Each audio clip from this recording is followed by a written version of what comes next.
Magandang hapon. Hapon na ngayon kasi 1 o'clock na.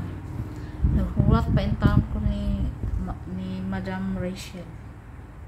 Naghuwat pa ko sa akong madam ay kumugawas. Magpunta ako ng clinic. Grabe na akong katambok dahil mga madam. Siguro karon 72 na. Last month 71. Siguro siya for sure kaya nga karon initimbang na ko 72 plus na. Ay, kasi na-feel ko mabigat ako ngayon. Ang hirap talaga pag walang exercise mga madam. Tapos nagdamit pa ako ng damit na mabigat ang tela. Ito pala ang aking sandal na na-order ko sa Temu.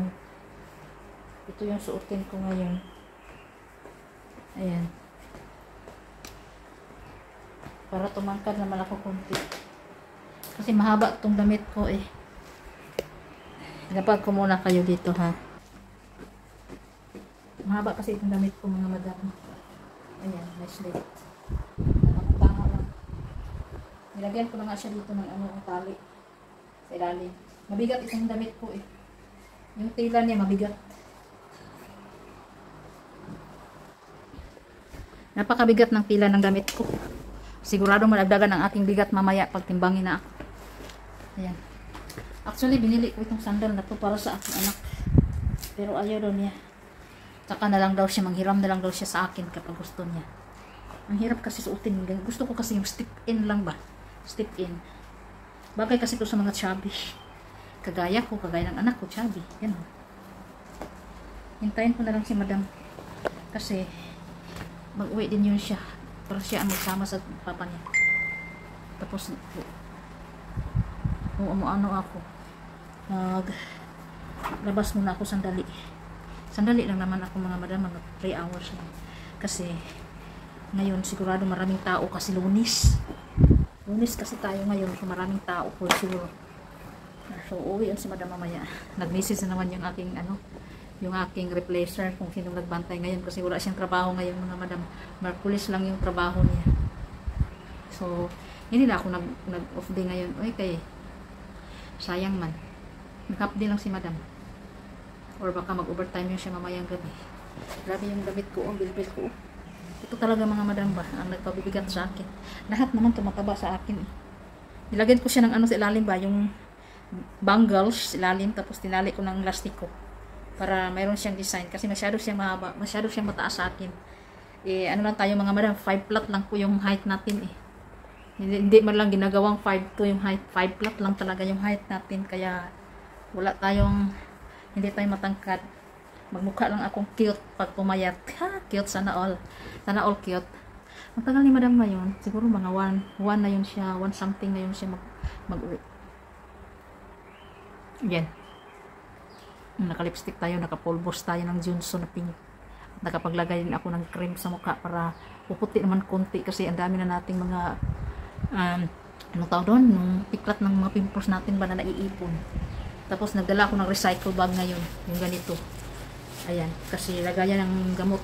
Dito pala mga madam sa Malaysia ngayon, wala ng mga plastic. Kasi nakakasira sa environment yung plastic. Walang plastic na dito. Kailangan magdala ka na ng eco bag. Kaya ako, mayroon akong eco bag na dito lagi sa aking shoulder bag. Kasi naku-fold ko ito mga madam. Naku-fold ng maliit. Binili ko ito sa Watson. Ayan, mayroon kasi siyang pangtali. Tapos i-fold mo siya. Sobrang liit. Tapos magagamit mo. So, lagi ito sa loob ng bag ko. Kapag umaalis ako, nandito lang yan sa aking bag. Itong bag ko nga, pang araw-araw. So pag mang-grocery ako, tapos wala akong nabitbit na, at pag walang plastic, walang lagayan. So, mayroon akong malagayan. So, at least kahit paano, yung mga maliliit na mga bagay na binibili, pwede natin ilagay doon. Kasi wala na talagang plastic ngayon. So, ito na yung buhok ko ngayon. Mahaba na siya mga madam. Mahaba na kunti. Diyan na. Dito lang sana yun. Pero bilis lang talaga humaba yung buhok natin. Hindi ko muna kulayan. Kaya wala pa ako sa mood talaga magkulay. So, hinintay ko lang si madam magdating. Tsaka ako mag-request ng Grab para punta ng bahay muna. Siguro. Dadaan muna ako ng bahay or pag ano pa sa oras. Pag kakayanin sa oras, hindi na lang ako dadaan. Pag apiki na, pero pag kayanin pa sa oras, dadaan ako. Okay lang naman din pag hindi.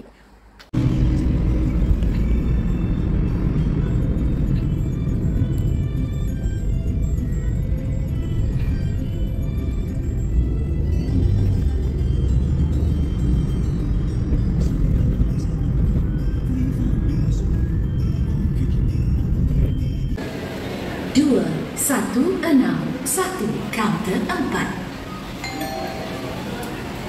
1, 2, 4, 2, counter 3. 1, 2, 4, 2, counter 3. 2, 1, 6, 1, counter. Ayan na mga madam, maglakad na naman tayo sa init ng araw. Pupunta po ako ng pick and pay muna. So yan po, galing po tayo dyan sa clinic na yan. Ayan, ang clinic yan ng Buyang Area. Ngayon, maglalakad tayo ng 2 minutes. 2 to 3 minutes. Papuntang agoy, Ginoo.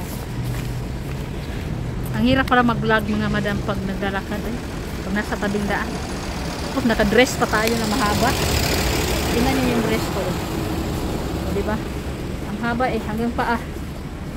Naka-heel na gani ko gamay. Naka-sandal na gani ko gamay. Mga 3 inches. 3 ba to? Parang 2.5 lang. 2.5. Ay nako. Andito yung para kung si Tikla. Shoulder bag ako. Nilagyan ko ng gamot ng aking mga papilis sa aking health,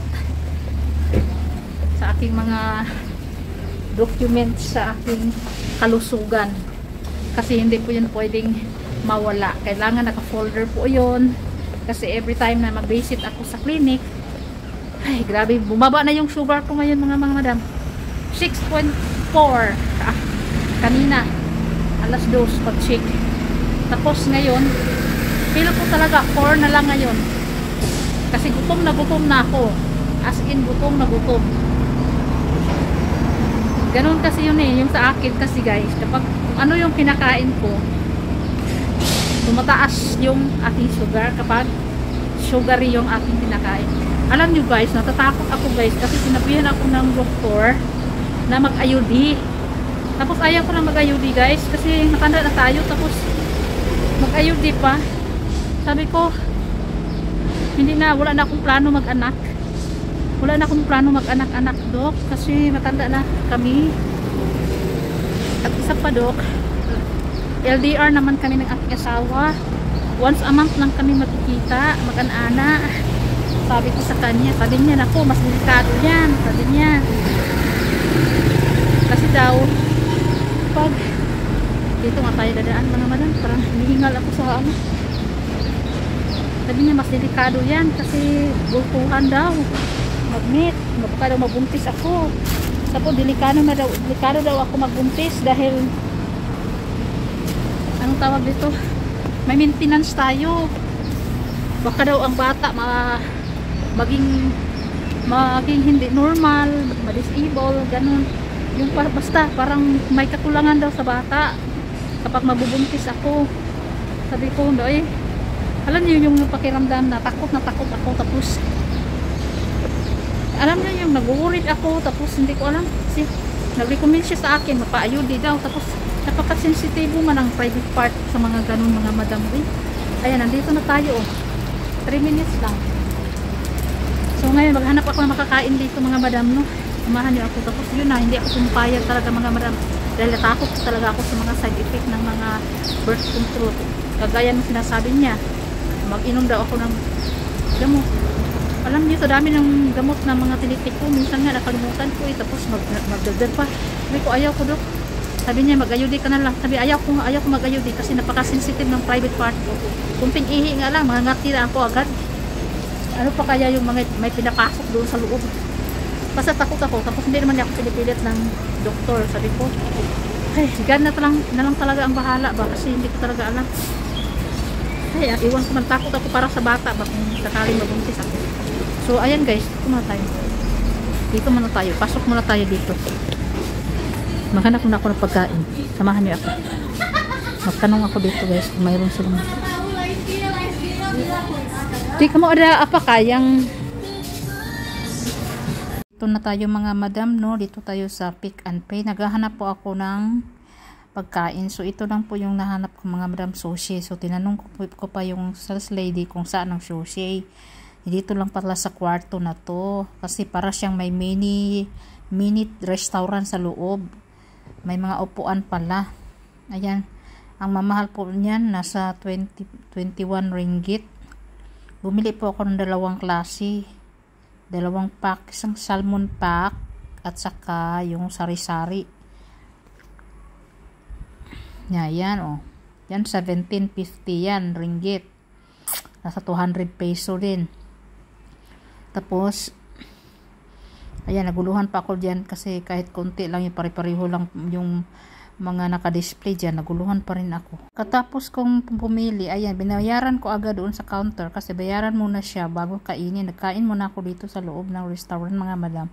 At magpasensya na kayo kasi nag-speed lang po ako, pinapa-speed ko lang kasi mahaba-habaan po ang ating video. So hindi na ako nagsasalita dito dahil malakas ang music nila, siguradong makapiright po tayo. So ayan, huwag kayong mag-alala kasi fast forward ko po yan. Ayan, akala ko yung, di ba yung may nakikita kasi ako sa ano na kumakain ng sushi na isang subuan lang daw para kada isa. Malaki man siya mga madam. Okay, nakikita nyo dyan, punong-puno talaga yung bunganga ko. Halatang hindi gutom na gutom yan kasi hindi ako na nanghilian bago pumunta ng clinic. Naubos ko agad ang salmon with rice mga madam. Ngayon lang naman ako kumakain, once in a month naman ako kumakain ng sushi. Pag may budget, pag wala din, hindi din ako kumakain ng ganyan. So anyway, ilang buwan na rin ako hindi kumakain ng sushi. Last na kumakain ako ng sushi nung pinasyal ko pa yung mga anak ko ng month of April yata yon. Tapos ngayon, August na ulit. Ayan. Para muntik na akong mabubulunan dyan kasi ang lalaki ng cut ng sushi na yan. Bilis-bilisan natin kasi ano, malapit na ang oras mabalik na ako sa trabahoan kasi paliguan ko pa si Lolo sa alas 4 ng hapon. Tamang-tama na din mga madam sa mga time na yun, nasa 3:40 na ng hapon. Tsaka ako nakapananghalian, tsaka bago lang din ako natapos niya sa clinic, naglalakad lang ako papunta dyan. Kasi yan lang po ang malapit talaga na restaurant. I mean, may grocery store na may mga bintang sushi. So ayan, nag-enjoy ako sa food ko pero lonely po mga madam. Lonely, mas masarap sana ay mag-enjoy ng ganong pagkain kapag mayroon kang kasama. Kahit mga anak mo na lang. Busog na busog ako niyan hanggang muntik na akong masusuka pag sakay ko ng sasakyan pa uwi. At wala na rin akong binibili na ibang gamit kasi hindi na ako bumibili kasi nagmamadali na nga ako. Next time na lang ako mang-grocery ulit kasi may magamit pa naman ako sa bahay. So ayan. Nakakamiss lang yung ganitong buhay, yung tumatambay-tambay ka sa labas mga madam, tapos kasama mo yung mga kaibigan mo, kumakain ka, nakatingin ka sa labas, mga taong dumadaan, ganon. Pero yung mga time na yan, wala akong ibang iniisip kundi yung tiyan ko na nagrereklamo yung aking mga alaga sa loob. Kaya mabilis po ako, binilisan ko talaga maubos ang 2 pack dyan. Busog na busog, parang nagulat po yung aking sikmura dyan. At tubig lang din ang akin. Tapos dito mga madam, dumaan ako saglit sa groceryhan kasi nagtingin-tingin ako baka meron akong madampot na mabili kahit isa lang, pero wala po akong nakikita na pwede kong bilhin, kaya hindi na rin ako, dumaan lang ako, nilibot ko lang gano'n. Ayan, kasi diretso lang naman ako sa trabahoan pabalik. Ang sarap-sarap pumili, mag-grocery ng marami-rami, pero hindi ko na lang ginawa. And guys, tapos tayo, maghintay na lang po ako ng sasakyan pa uwi. Hanggang dito na lang muna ang ating vlog for today's video. Bye bye guys. Kalabas ako ulit is ano pa, end of this month pa. Parang tagal pa.